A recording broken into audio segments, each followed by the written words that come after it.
Hi, welcome to another Power Blast podcast. I was recently searching for secrets to exercise, especially when it comes to making it stick. I came across a really great list and I want to share it with you, especially if you struggle to stay with exercise for any duration of time. Stay tuned.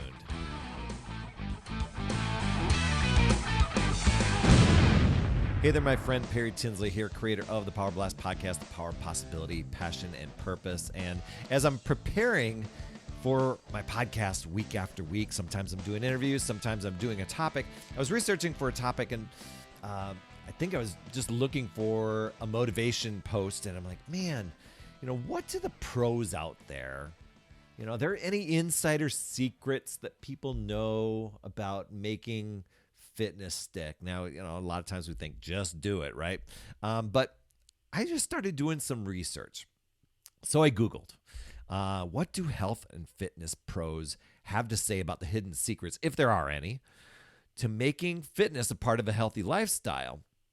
So I came across an article. It was on WebMD, and I thought I would share some of those with you and what I found out and what experience I've had with these secrets to share with you. Now, before I start, can I just give you a big thank you for tuning in, for sharing, for allowing me to come into your podcast app week after week.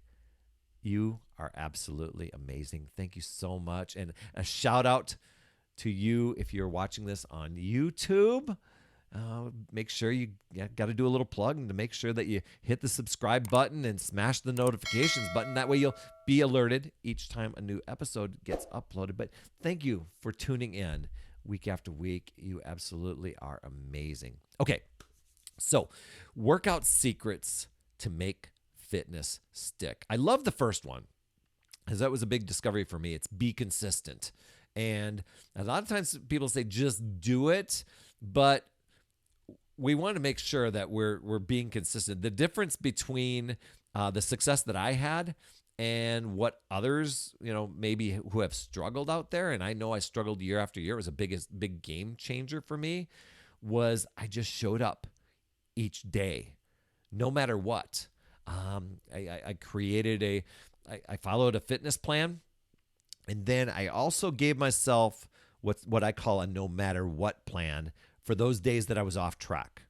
And so my no matter what was I'm going to show up and do at least 15 minutes of whatever the workout is. And if I'm not into it, well, that's it. But at least I showed up. It gives a good message to the brain. But I got really consistent and noticed that the snowball effect, the compound effect, just growing and growing and getting better and more efficient, and all the health benefits just from that alone. So that's a really good secret. Another one is to follow an effective exercise routine.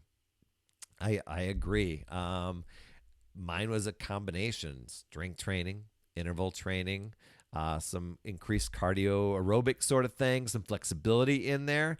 And so my goal was 45 to 60 minutes. I know it might sound long. Right now I hover right around the 35 to 45 minute time frame, but it was following an effective exercise routine. Whether if it's one that you come up with, it's something that you're sticking with and it's intentionally mapped out. If you're following a program out there, maybe it's from a streaming or DVDs or whatever, just follow whatever the calendar is, whatever the trainer put together. And if you're following a gym or a personal trainer, follow that. But I'm going to tell you what doesn't work typically is just winging it. And that's what I did year after year. I'll follow this little circuit in the gym. I'll do this thing at home, maybe some arms. Oh, yeah, I saw that person. Maybe I should do some shoulders. I'm following a little pamphlet. That just doesn't cut it. Next one, setting realistic goals.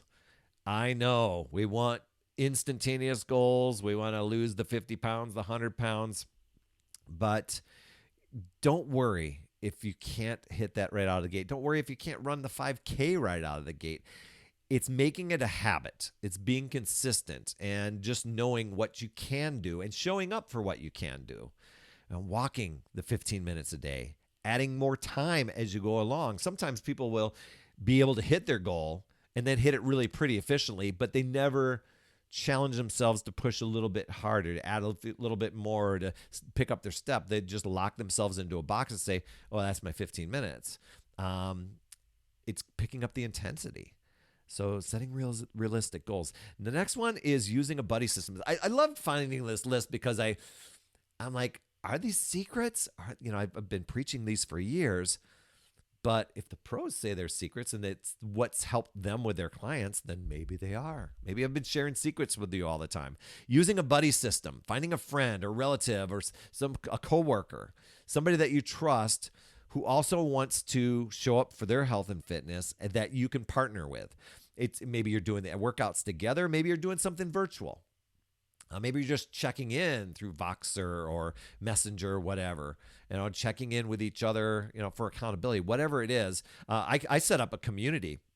I set up groups and people buddy up within those groups and check in. When they check in, they tag each other of what they did. So that's pretty cool thing. So the buddy system works.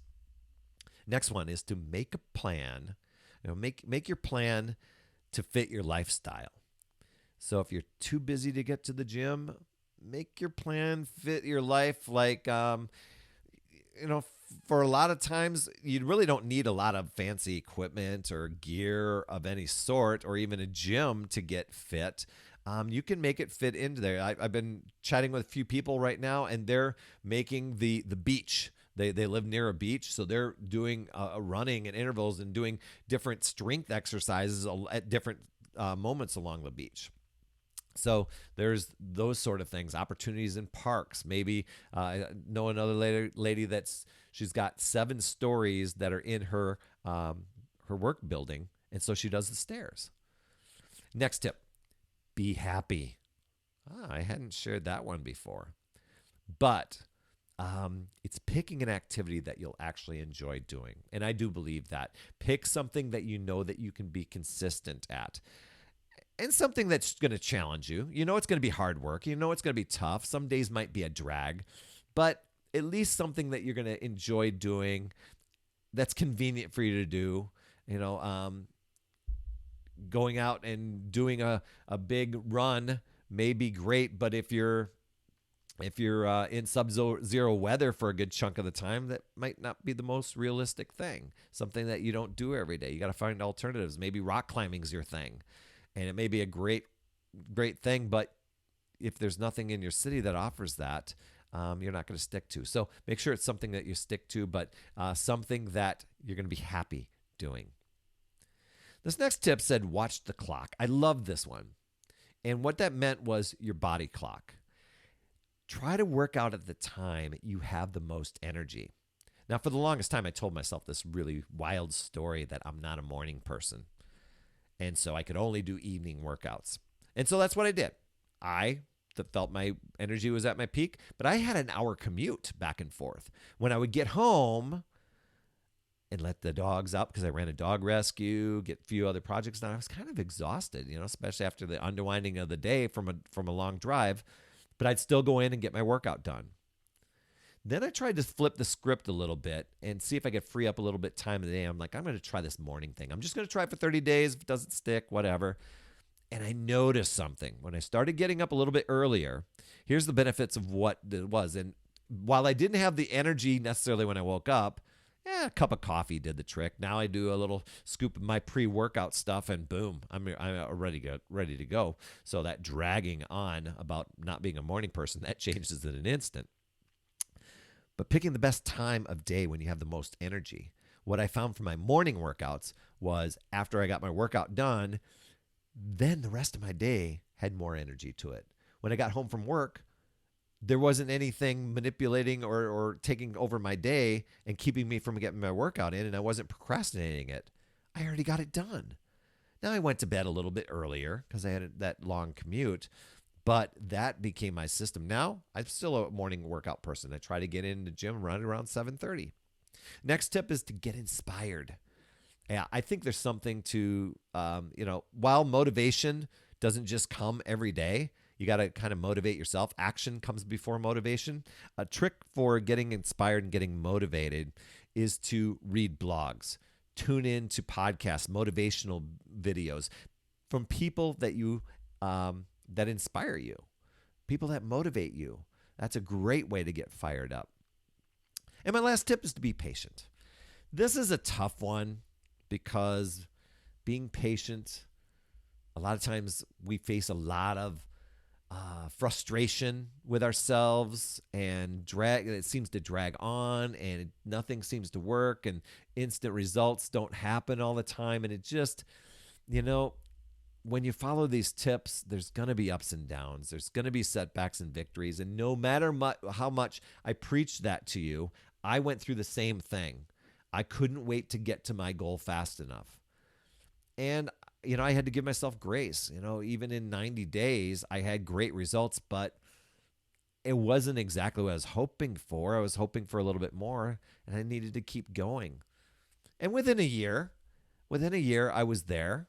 I had to keep going, but it's that patience thing, And so it's not giving up when you're feeling frustrated and when you're feeling upset with yourself. And it's just hanging in there, keeping doing the work, trusting the process. And I know that just sounds like fluff, but once you break through that and you just keep sidestepping any obstacles in front of you, you're going to have some amazing results. And you're going to come back to me and go, you're right. All I had to do is be patient and consistent. So those are your secrets, if you will, for making those happen. And if you'd like to make those happen, if you're a person who needs focus, structure, support on your journey, and that you've been finding yourself struggling for a long time, stuck on your fitness roller coaster where you start and stop exercise all the time, and it seems like everything always seems to get in your way. There's obstacles, there's to-do lists, life is just trying to sidetrack you.